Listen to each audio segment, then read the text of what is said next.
Hi Kannada ಬದ YouTube ಚಾನಲ್‌ಗೆ ಎಲ್ಲ ಅಭ್ಯರ್ಥಿ ಮತ್ತು ವಿದ್ಯಾರ್ಥಿನಿಯರಿಗೆ ಸ್ವಾಗತ ಅಂತ ತಿಳಿಸ್ತಾ ಇದೀಗ ವಿದ್ಯಾರ್ಥಿಗಳಿಗೆ ಕರ್ನಾಟಕ ರಾಜ್ಯದ ಶಿಕ್ಷಕರ ಅರ್ಹತಾ ಪರೀಕ್ಷೆಗೆ ಸಂಬಂಧಪಟ್ಟಂತೆ ಕೇಂದ್ರೀಕೃತ ದಾಖಲಾತಿ ಘಟಕದ ಕಡೆಯಿಂದ ಶಾಲಾ ಶಿಕ್ಷಣ ಇಲಾಖೆ ವತಿಯಿಂದ ಒಂದು ಅಧಿಸೂಚನೆಯನ್ನು ಪ್ರಕಟ ಮಾಡೋದಾಗಿರುತ್ತೆ. ತಿದ್ದುಪಡಿ ಅಧಿಸೂಚನೆ ಅಂದ್ರೆ ಎಡಿಟೆಡ್ ಒಂದು ನೋಟಿಫಿಕೇಶನ್ ಅಂತಕ್ಕಂಥದ್ದು ಏನಿರುತ್ತಲ್ಲ, ಅಂದ್ರೆ ಕರೆಕ್ಷನ್ ಆಗಿರ್ತಕ್ಕಂಥದ್ದು, ತಿದ್ದುಪಡಿ ಮಾಡಿರ್ತಕ್ಕಂಥದ್ದು ಒಂದು ಅಧಿಸೂಚನೆ ಪ್ರಕಟ ಮಾಡಿದ್ದಾರೆ.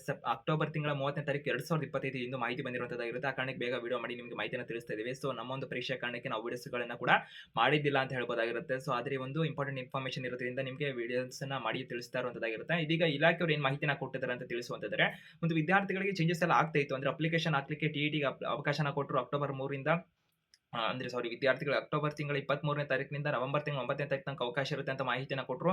ನೋಟಿಫಿಕೇಶನ್ ಅಲ್ಲಿ ಬಿ.ಎಡ್ ಮಾಡಿದಂಥ ವಿದ್ಯಾರ್ಥಿಗಳು ಕೂಡ ಟಿಇಟಿ ಪತ್ರಿಕೆ ಒಂದನ್ನ, ಅಂದ್ರೆ ಬಿ.ಎಡ್ ಮಾಡಿದಂಥ ಅಭ್ಯರ್ಥಿಗಳು ಕೂಡ ಒಂದು ಟಿಇಟಿ ಪರೀಕ್ಷೆಯಲ್ಲಿ ಪತ್ರಿಕೆ ಒಂದಂತಕ್ಕಂಥದ್ದು ಏನಿರುತ್ತಲ್ಲ, 1ರಿಂದ 5ನೇ ತರಗತಿ ಮಕ್ಕಳಿಗೆ ಬೋಧನೆ ಮಾಡತಕ್ಕಂಥದ್ದು, ಅದಕ್ಕೆ ಅವಕಾಶನ ಕೊಡ್ತೀವಿ ಅಂತ ಆಸ್ ಪರ್ ದ ನೋಟಿಫಿಕೇಶನ್ ಅವಕಾಶ ಕೊಟ್ಟಿದ್ರು. ಆದ್ರೆ ನೋಟಿಫಿಕೇಶನ್ ಆ ಒಂದು ಅವಕಾಶ ಇತ್ತು, ಬಟ್ ಆದ್ರೆ ಅಪ್ಲಿಕೇಶನ್ ಹಾಕ್ಲಿಕ್ಕೆ ವೆಬ್ಸೈಟ್ ಹೋದಾಗ ಅಭ್ಯರ್ಥಿಗಳಿಗೆ ಅವಕಾಶ ಇರಲಿಲ್ಲ. ಸೊ ಇದಕ್ಕೆ ಸಂಬಂಧಪಟ್ಟಂತೆ ಹಲವಾರು ಚರ್ಚೆಗಳು ಆಗ್ತಿತ್ತು ಅಂತ ಹೇಳ್ಬೋದಾಗಿರುತ್ತೆ. ಬಟ್ ನೋಟಿಫಿಕೇಶನ್ ಬಂದಾಗಲೇ Kannada YouTube channel video videos ಮಾಡಬಹುದಾಗಿರುತ್ತೆ. ಇನ್ನೂ ಕೂಡ ಇದೆ.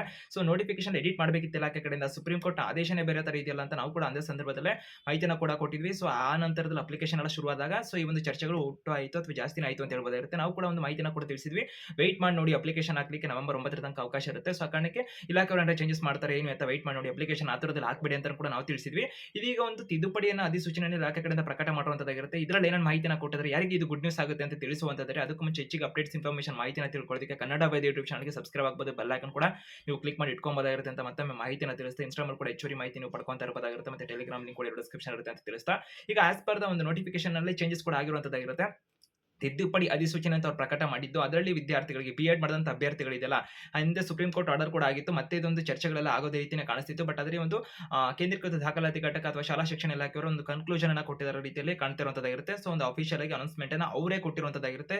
ಕೇಂದ್ರೀಕೃತ ದಾಖಲಾತಿ ಘಟಕದ ಕಡೆಯಿಂದ ಬಂದಿರತಕ್ಕಂಥ ಒಂದು ತಿದ್ದುಪಡಿ ಅಧಿಸೂಚನೆ ಏನು ಮಾಹಿತಿನ ಕೊಟ್ಟಿದ್ದಾರೆ ಅಕ್ಟೋಬರ್ 30, 2025 ಅಂತ ತಿಳುವಂತಂದ್ರೆ, ವಿದ್ಯಾರ್ಥಿಗಳಿಗೆ ಅವರು ಬಿ.ಎಡ್ ಅಲ್ಲಿ, ಅಂದ್ರೆ ಒಂದು ಬಿ.ಎಡ್ ಮಾಡಿದಂಥ ವಿದ್ಯಾರ್ಥಿಗಳು ಅಥವಾ ಬಿ.ಎಡ್ ಗೆ ಪ್ರವೇಶ ಮಾಡಿದಂಥ ವಿದ್ಯಾರ್ಥಿಗಳಿಗೆ, ಅಂದ್ರೆ ಆಸ್ ಪರ್ ದ ನೋಟಿಫಿಕೇಶನ್ ಪ್ರಕಾರದಲ್ಲಿ ಅಥವಾ ಅಂತ ಆಪ್ಷನ್ ಅಲ್ಲಿ ಕೊಟ್ಬಿಟ್ಟು, ಅಂದ್ರೆ ಪೇಪರ್ 1 ಗೆ ಅಪ್ಲಿಕೇಶನ್ ಹಾಕ್ಲಿಕ್ಕೆ ಒಂದು ಅವಕಾಶನ ಕೊಟ್ಟಿರು. ಯಾರಿಗೆ ಪದವಿ ಜೊತೆಗೆ ಬಿ.ಎಡ್ ಅನ್ನ ಮಾಡಿರುವಂತವರು ಅಥವಾ ಬಿ.ಎಡ್ ಅನ್ನ ವ್ಯಾಸಂಗ ಮಾಡಿರ್ತಕ್ಕಂಥ ಅಭ್ಯರ್ಥಿಗಳಿಗೆ ಅವರು ಕೂಡ ಪೇಪರ್ 1 ಗೆ ಅಪ್ಲಿಕೇಶನ್ ಹಾಕಬಹುದು ಅಂತ ನೋಟಿಫಿಕೇಶನ್ ಅಲ್ಲಿ ಅವಕಾಶ ಕೊಟ್ಟಿದ್ವಲ್ಲ, ಅದನ್ನ ನಾವು ಹಿಂಪಡಿತಾ ಇದೀವಿ ಅಂತ ಮಾಹಿತಿನ ಕೊಟ್ಟಿದ್ದಾರೆ. ಸೊ ಅದನ್ನ ಅರ್ಥ ಮಾಡ್ಕೋಬಹುದಾಗಿರುತ್ತೆ ಅಭ್ಯರ್ಥಿಗಳು ಅಂತಂದ್ರೆ, ಅಭ್ಯರ್ಥಿಗಳಿಗೆ ಕೇಂದ್ರೀಕೃತ ದಾಖಲಾತಿ ಘಟಕದ ಒಂದು ಶಾಲಾ ಶಿಕ್ಷಣ ಇಲಾಖೆ ಕಡೆಯಿಂದ ಬಂದಿರತಕ್ಕಂಥ ತಿದ್ದುಪಡಿ ಅಧಿಸೂಚನೆಯಲ್ಲಿ ಅವರು ಮೆನ್ಷನ್ ಮಾಡಿರೋದು ಏನಂದ್ರೆ, ಆಸ್ ಪರ್ ದ ನೋಟಿಫಿಕೇಶನ್ ಬಂದಿತ್ತಲ್ಲ, ಆ ಒಂದು ದಿನಾಂಕದಂದು ಅಕ್ಟೋಬರ್ 18ನೇ ತಾರೀಕಿನ ನೋಟಿಫಿಕೇಶನ್ ಅವ್ರು ಕೊಟ್ಟಿದ್ರಲ್ಲ, ಆ ನೋಟಿಫಿಕೇಶನ್ ಅಲ್ಲಿ ಟಿಇಟಿ ಪತ್ರಿಕೆ ಒಂದನ್ನ ಬರೀಲಿಕ್ಕೆ ಅವಕಾಶನ ಕೊಟ್ಟಿದ್ದೀವಿ ಅಂತ ಅವ್ರು ಮಾಹಿತಿನ ಕೊಟ್ಟಿದ್ದಾರೆ.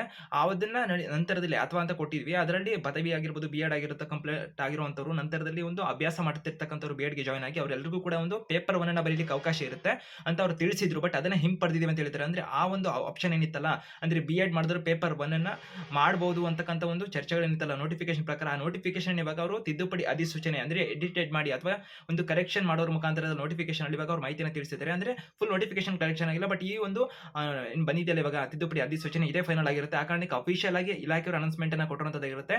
ಟಿಇಟಿ ಪೇಪರ್ 1 ಅಂತಕ್ಕಂಥದ್ದು ಏನಿರುತ್ತಲ್ಲ, ಬಿ.ಎಡ್ ಮಾಡಿದಂಥ ಅಭ್ಯರ್ಥಿಗಳು ಅವಕಾಶ ಇರೋದಿಲ್ಲ. ಡಿ.ಎಡ್ ಅಥವಾ ಇತರ ಒಂದು ಸಂಬಂಧಪಟ್ಟಂತೆ ಕೋರ್ಸ್ ಮಾಡಿರ್ತಾರಲ್ಲ, ಅವರಿಗೆ ಮಾತ್ರ ಎಲಿಜಿಬಿಲಿಟಿ ಇರುತ್ತೆ. ಸುಪ್ರೀಂ ಕೋರ್ಟ್ ಅಲ್ಲೂ ಕೂಡ ವಿದ್ಯಾರ್ಥಿಗಳಿಗೆ ಸುಪ್ರೀಂ ಕೋರ್ಟ್ ಅವರು ಕೂಡ ಇಂದ ಮಾಹಿತಿಯನ್ನು ತಿಳಿಸಿರು. 1ರಿಂದ 5ನೇ ತರಗತಿ ಅಥವಾ ಈ ಒಂದು ಬೋಧನೆ ಮಾಡೋದ್ರಲ್ಲಿ ಇರುತ್ತಲ್ಲ ಪೇಪರ್ 1 ಗೆ ಸಂಬಂಧಪಟ್ಟಂತೆ ಒಂದು ಪ್ರಾಥಮಿಕ ಒಂದು ಶಾಲಾ ಶಿಕ್ಷಕರಾಗಲಿಕ್ಕೆ ಟಿಇಟಿನ ಪೇಪರ್ 1 ಅಂತಕ್ಕಂಥ ಇರುತ್ತಲ್ಲ, ಡಿ.ಎಡ್ ಕೋರ್ಸ್ ಮಾಡಿದವರಿಗೆ ಆದ್ಯತೆಯನ್ನು ಕೊಡಬೇಕು ಅಂತ ಮಾಹಿತಿನ ಕೊಟ್ಟರು. ಆ ಒಂದು ಡಿ.ಎಡ್ ಕೋರ್ಸ್ ಮಾಡಿದಂಥ ವಿದ್ಯಾರ್ಥಿಗಳು ಕೂಡ ಕೇಳ್ತಾ ಇದ್ರು, ಬಿ.ಎಡ್ ಮಾಡಿದವರಿಗೂ ಕೊಟ್ಬಿಟ್ರೆ ನಮಗೆ ತುಂಬಾ ಕಾಂಪಿಟೇಷನ್ ಆಗುತ್ತೆ, ಸರಿ ಬರೋದಿಲ್ಲ, ಇದು ಸುಪ್ರೀಂ ಕೋರ್ಟ್ ಕೂಡ ಹೇಳಿದೆ ಅಂತೆಲ್ಲ ಕೇಳ್ತಾ ಇದ್ರಿ. ಆ ಒಂದು ಎಲ್ಲ ಅಭ್ಯರ್ಥಿಗಳಿಗೆ ಇದು ಗುಡ್ ನ್ಯೂಸ್ ಅಂತ ಹೇಳ್ಬೋದಾಗಿರುತ್ತೆ. ಆ ಕಾರಣಕ್ಕೆ ಡಿ.ಎಡ್ ಮಾಡಿದಂಥ ಅಭ್ಯರ್ಥಿಗಳಿಗೆ ಏನು ಸಮಸ್ಯೆ ಇರೋದಿಲ್ಲ. ಬಿ.ಎಡ್ ಮಾಡಿದಂಥ ಅಭ್ಯರ್ಥಿಗಳು ಇವಾಗ ಪೇಪರ್ 2 ಗೆ ಮಾತ್ರ ಎಲಿಜಿಬಲ್ ಇರ್ತೀರಾ ಅಂತ ಮತ್ತೊಮ್ಮೆ ಇಲಾಖೆ ಕಡೆಯಿಂದ ಇವಾಗ ಅಫಿಷಿಯಲ್ ಅನೌನ್ಸ್ಮೆಂಟ್ ಆಗಿರುವಂತದ್ದು. ಅಫಿಷಿಯಲ್ ಅನೌನ್ಸ್ಮೆಂಟ್ ಬಂದಾಗ ನಿಮಗೆ ತಿಳಿಸ್ತೇವೆ ಅಂತ ಮಾಹಿತಿಯನ್ನು ಕೊಟ್ಟಿದ್ವಿ. ಅದಕ್ಕೆ ಕನ್ನಡ ಬೈ ಯೂಟ್ಯೂಬ್ ಚಾನಲ್ಗೆ ಸಬ್ಸ್ಕ್ರೈಬ್ ಆಗಿ ಬೆಲ್ ಐಕಾನ್ ಕ್ಲಿಕ್ ಮಾಡಿ ಹೆಚ್ಚಿಗೆ ಅಪ್ಡೇಟ್ಸ್ ಇನ್ಫಾರ್ಮೇಷನ್ಗೆ ಕನ್ನಡ ಬೈ ಯೂಟ್ಯೂಬ್ ಚಾನಲ್ ಮಾಹಿತಿ ನೀವು ಪಡ್ಕೊಂತ ಇರಬಹುದಾಗಿರುತ್ತೆ. ನಿಮ್ಮ ಸ್ನೇಹಿತರಿಗೆ ಮಾರಿ ವಿಡಿಯೋನ ಶೇರ್ ಮಾಡಿ.